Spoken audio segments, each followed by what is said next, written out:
Hi, this is Yadira from El Club de las Diosas, and I am so excited to show you a great way to create your own email signature. Why do we need to have an email signature? Because you want to be professional, right? You want to make sure that as you are working with brands, as you're working with any type of a sponsorship, that you understand that you mean business, right? That you are legit. So why not have something that reflects your brand and something that reflects your personality, right? Just having text these days is not fun at all. So in Canva, there are plenty of templates that you can use to create your own email signature. And as you can see, there are hundreds, literally hundreds of these that you can certainly customize at your leisure. You can start from scratch if you want to, and you can take some inspiration out of any of these, but why not using one of the templates, right? It's all about being efficient and saving your time because your time means business. So in this case, I'm going to go ahead and select this one because I like the colors. But look, this particular author or creator decided to make some other templates. And then within that group, there's one that I really, really like. So I'm going to go ahead and select this one. Usually the size is for these email signatures is anywhere 400 to 200, so that's the standard size that you can use. So I'm going to go ahead and customize it and see what I get out of this.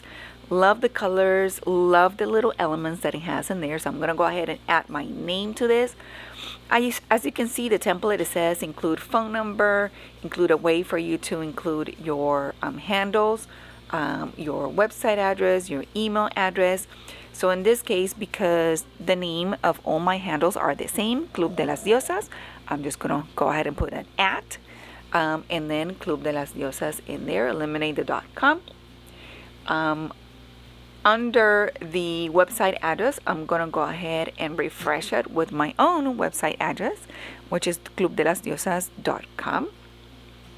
And then go ahead and update my email, which is clubdelasdiosas@hotmail.com. Just put your own, obviously, and you just customize it accordingly. Now, this particular template has a phone number. If you do want to share your phone number, totally up to you. You can go ahead and modify that so that way people can reach out to you via phone. If not, you can just eliminate it. In my case, I don't have a phone number. I prefer to be reached out via either the blog or my handles or my email. So I'm just going to keep it as is, and I'm just going to move it up.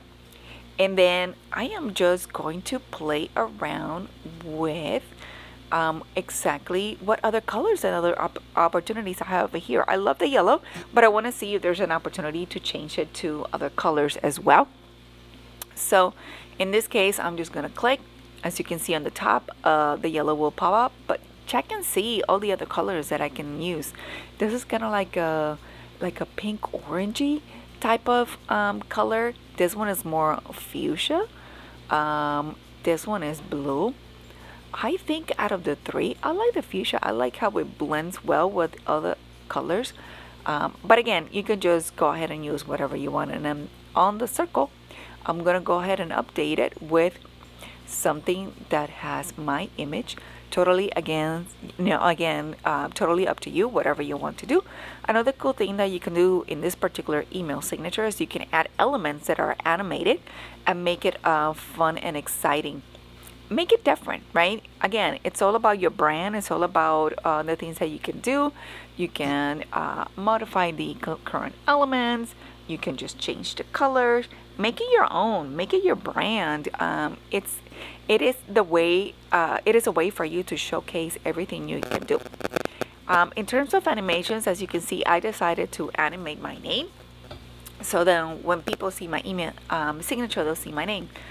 And this is how it looks like when you animate something. You'll notice that automatically it creates a video. So keep that in mind, that if you're going to have an animated email signature, it's going to be downloaded as a video. Therefore, it's going to create a lot of lagging. So in this case, I'm just going to go ahead and not use the animation. So that way, it's just keep it plain and simple. And I am able to download it as is, a PNG. So I can just go ahead and upload it into my email account and move forward to utilize this. So hopefully this video was very helpful for you. Leave a comment below or any questions that you might have. Hopefully you can like this video, and if you would like to subscribe to my channel, go ahead and do so. I have a lot of Canva tutorials that are very, very helpful for everyone. Thank you.